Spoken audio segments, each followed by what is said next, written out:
सभी मेरे भाइयों को प्यार भरा हेलो। मैं उम्मीद करता हूं कि इस मुश्किल की घड़ी में आप सब लोग अपने परिवार के साथ होंगे, सेफ होंगे और अच्छे की उम्मीद कर रहे होंगे। मैं जानता हूं मैं काफी लंबे वक्त से इनएक्टिव रहा हूं और इसके बहुत रीजंस थे। चैनल में कुछ बदलाव आ गए थे यूट्यूब की न्यू पॉलिसीज की वजह से, इसलिए मुझे दोबारा वीडियोस बनाने में काफी समय लग गया और इतने टाइम बाद मैं नहीं जानता कि ये वीडियो कितने लोगों तक पहुंचने वाली है, लेकिन नेगस फैमिली का ये प्लेटफॉर्म वापस चालू हो चुका है जहां हम फिर से करेंगे ढेरों डिस्कशंस। और आज हम बात करने वाले हैं एक बहुत ही कॉमन टॉपिक पर कि भाई आखिर सुपर सैयन बनते ही सैयन्स के बालों का कलर क्यों चेंज हो जाता है। हमने गोकू और वेजिटा को सुपर सैयन के अलावा सुपर सैयन गॉड रेड और सुपर सैयन ब्लू में भी देखा है। हम सबको बहुत मजा आया इनके न्यू ट्रांसफॉर्मेशन को देखकर, लेकिन एज अ इंजीनियर मुझे ये टेक्निकली समझना था कि आखिर ज्यादा पावर अप करने से बालों के कलर को क्या होता है। तो आज इस वीडियो में बात करेंगे कि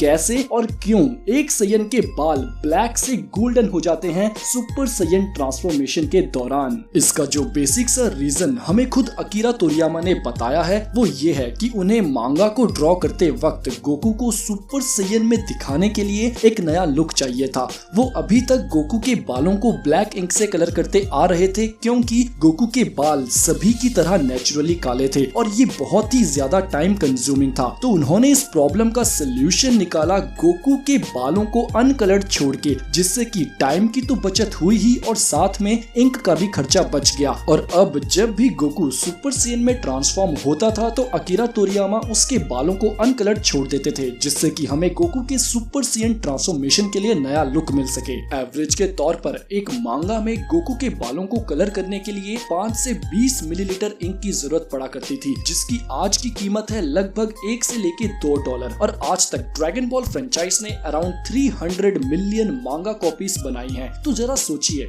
कि सिर्फ गोकू को एक नया ट्रांसफॉर्मेशन देके अकीरा तोरियामा ने कितना पैसा बचाया होगा। एक इलस्ट्रेशन के अकॉर्डिंग गोकू के बालों को ना कलर करने की वजह से ड्रैगन बॉल फ्रेंचाइज ने अभी तक 1 से लेके $3 मिलियन तक बचाए हैं। तो ये भाई एक बहुत ही अच्छा रीजन है कि क्यों गोकू के बाल चेंज हो जाते हैं सुपर सैयन में ट्रांसफॉर्म होते ही, लेकिन ये रीजन टेक्निकली उतना वैलिड नहीं। तो आइए मैं साइंटिफिकली एक्सप्लेन करता हूँ कि ऐसा आखिर कैसे होता है। तो जब कोई शख्स अपना बहुत ही ज्यादा पावर अप करता है या फिर एक सैयन सुपर सैयन ट्रांसफॉर्मेशन करता है तो उसके आसपास की एनर्जी बहुत ज्यादा बढ़ जाती है। वो अपनी एनर्जी को इस कदर बढ़ा देता है कि उसके आसपास के एयर मॉलिक्यूल्स बहुत ही ज्यादा हाई वेलोसिटी से वाइब्रेट करने लगते हैं, जिसकी वजह से इलेक्ट्रिकल एनर्जी प्रोड्यूस होती है। सेम उसी तरह जब क्लाउड्स के आइस फ्रोजन मॉलिक्यूल्स टकरा के लाइटनिंग प्रोड्यूस करते हैं। लेकिन ट्रांसफॉर्मेशन के दौरान ये फिनोमेना बहुत छोटे स्केल में होता है। इस इलेक्ट्रिकल एनर्जी की वजह से सैयन्स के आसपास बहुत सारे पॉजिटिव इलेक्ट्रिकल चार्जेस क्रिएट हो जाते हैं और जब ये चार्जेस स्पार्क करते हैं तो ये एक गोल्डन ऑरा का रूप ले लेते हैं। और अब हमारे मन में ये सवाल जरूर आएगा कि हमने तो गोकू को नॉर्मल मोड में भी पावर अप करते हुए देखा है और तब गोकू के ऑरा का कलर ट्रांसपेरेंट रहा है। और ना सिर्फ गोकू बल्कि ड्रैगन बॉल के मैक्सिमम कैरेक्टर्स का ऑरा ट्रांसपेरेंट ही होता है। तो मैं आप सबको बता दूं भाइयों कि पावर अप के दौरान जो ये हवा हमें दिखाई देती है वो असल में ऑरा नहीं है, बल्कि ज्यादा ताकत रिलीज करने की वजह से हवा की तेज रफ्तार है। ऑरा एक शख्स के अंदर से खुद रिलीज होता है, लेकिन ये तेज हवा कैरेक्टर्स के आसपास के एयर मॉलिक्यूल्स की तेज स्पीड के अलावा और कुछ नहीं है। लेकिन जब एनर्जी को उस हद तक रिलीज कर दिया जाए जब एयर मॉलिक्यूल्स को एक्सेलरेट करने की वजह से इलेक्ट्रिसिटी पैदा होने लगे तो हमें कोई नया ट्रांसफॉर्मेशन देखने को मिलता है, जैसे कि सुपर सैयन। पॉजिटिव चार्जेस की स्टैटिक इलेक्ट्रिसिटी की वजह से सैयन्स के बाल बिल्कुल टाइट हो जाते हैं, वो बिल्कुल खड़े हो जाते हैं। हमने कई बार ट्रांसफॉर्मेशन के दौरान छोटी छोटी लाइटनिंग स्पार्क्स भी देखी हैं और ये स्पार्क्स सबसे ज्यादा दिखती हैं सुपर सैयन 2 और सुपर सैयन 3 ट्रांसफॉर्मेशन के दौरान। इसी स्टैटिक इलेक्ट्रिसिटी के कारण सैयन के बाल ऐसे खड़े हो जाते हैं। लेकिन अब सवाल आता है कि